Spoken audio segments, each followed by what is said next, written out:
ଆଜିକାର ଏହି ମାତୃଭାଷା କାଳାଂଶକୁ ସମସ୍ତଙ୍କୁ ସ୍ୱାଗତ। ଆଜି ଆମେ ପାଠ 13 ଚତୁର କୁକୁଡ଼ା ପଢ଼ିବା। ପିଲାମାନେ, ତୁମକୁ ଗପ ଶୁଣିବାକୁ ନିଶ୍ଚୟ ଭଲ ଲାଗୁଥିବ। ଫୋନରେ ଗପ ଦେଖିବାକୁ ଭଲ ଲାଗୁଥିବ। ତୁମ ଶ୍ରେଣୀର 13 ନମ୍ବର ପାଠ ଚତୁର କୁକୁଡ଼ା ଗପଟିକୁ ଦେଖିବା ଆଗରୁ ଗପରେ ଥିବା ଚରିତ୍ରଗୁଡ଼ିକୁ ଦେଖିବା ଓ ଚିହ୍ନିବା। ଆଚ୍ଛା ପିଲାମାନେ, କହିଲ ଏ ଚିତ୍ରଟି କାହାର? ହଁ, ଏହା ଏକ କୁକୁରର। ଏହାର ନାମ ସୋନୁ। ଏ ଚିତ୍ରଟି କାହାର? ହଁ, ଏହା ଏକ କୁକୁଡ଼ାର। ଏହାର ନାମ ମନୁ। ପୁଣି ଏ ଚିତ୍ରଟି କାହାର? ହଁ, ଏହା ଏକ ବିଲୁଆର। ଏଥର ଆସ ଗପଟି ଦେଖିବା।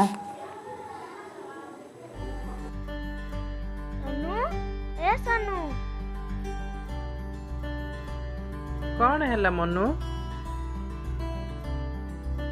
କୁଆଡେ ଯାଉଛୁ? ଆଉ ଖେଳିବୁନି କି? ନାଇଁ ରେ ମନୁ, ମୁଁ ହାଲିଆ ହେଇଗଲିଣି। ଏବେ ଟିକେ ଶୋଇବି। ଉଠିଲା ପରେ ଆଉ ଥରେ ଖେଳିବା। ଆଉ ଟିକେ ପରେ ମତେ ଉଠେଇ ଦେ ହେଲା।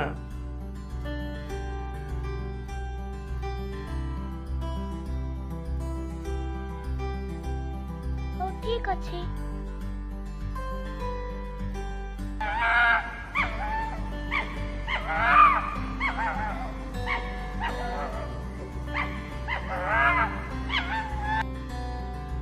ବଢିଆ କୁକୁଡ଼ାଟା, ଆଜି ୟାକୁ ଖାଇବି।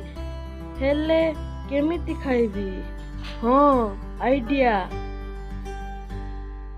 କୁକୁଡ଼ା ଭାଇ, ଓ କୁକୁଡ଼ା ଭାଇ। କିଏ? ମୁଁ ବିଲୁଆ।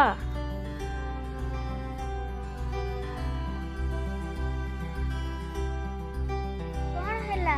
ମତେ କଣ ପାଇଁ ଡାକୁଛ? ମତେ ଡର ଲାଗୁଛି। ଡରନି, ମୁଁ ତମ ସହିତ ମିତ ବସେଇବାକୁ ଆସିଛି। ବହୁତ ବଢିଆ ହବ। ମିଶିକି ଖେଳିବା, ବୁଲିବା, ବହୁତ ମଜା ହବ। ହଁ, ମୁଁ ଜାଣିଛି। କଣ ପାଇଁ ତୁ ମୋ ସହିତ ମିତ ବସିବାକୁ ଚାହୁଁଛୁ? ରହ, ଆଜି ତତେ ଗୋଟେ ପାନେ ଦଉଛି। ହଉ ରହ, ଆଉ ଜଣେ ମିତକୁ ଡାକୁଛି। ଭାରି ମଜା ହବ। କକରେକ କକରେକ, ସନୁ ସନୁ ଜଲ୍ଦି ଆସେ।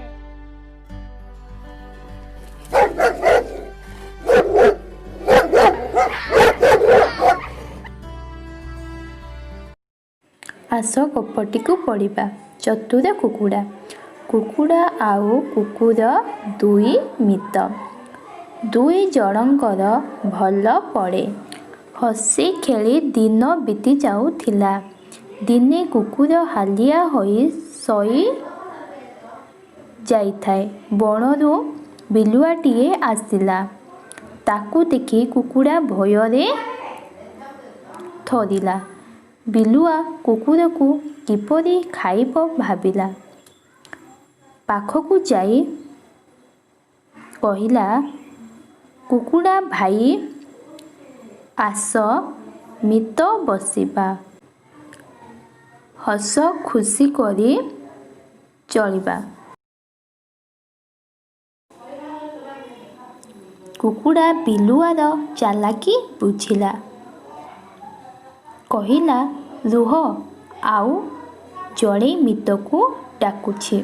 ଭାରି ମଜା ହବ। କୁକୁଡ଼ା ଡାକ ଛାଡ଼ିଲା। କୁକୁର ଭ ଭ କରି ଦୌଡ଼ି ଆସିଲା।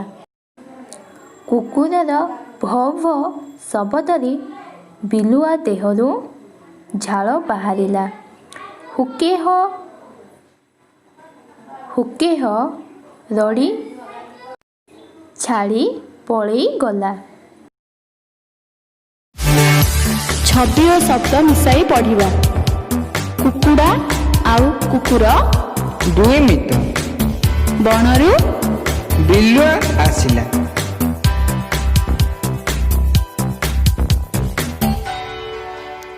ବିଲୁଆ ବିଲୁଆ କୁକୁଡ଼ାକୁ ଖାଇବାକୁ ମନ କଲା।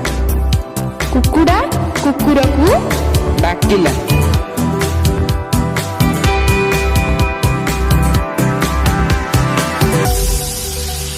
କୁକୁଡ଼ା କୁକୁରକୁ ଡାକିଲା। ବିଲୁଆ ଭୟ କରି ପଳାଇଲା। ଆଜିକାର ଏହି କାଳାଂଶରେ ଯୋଗ ଦେଇଥିବାରୁ ସମସ୍ତଙ୍କୁ ଧନ୍ୟବାଦ।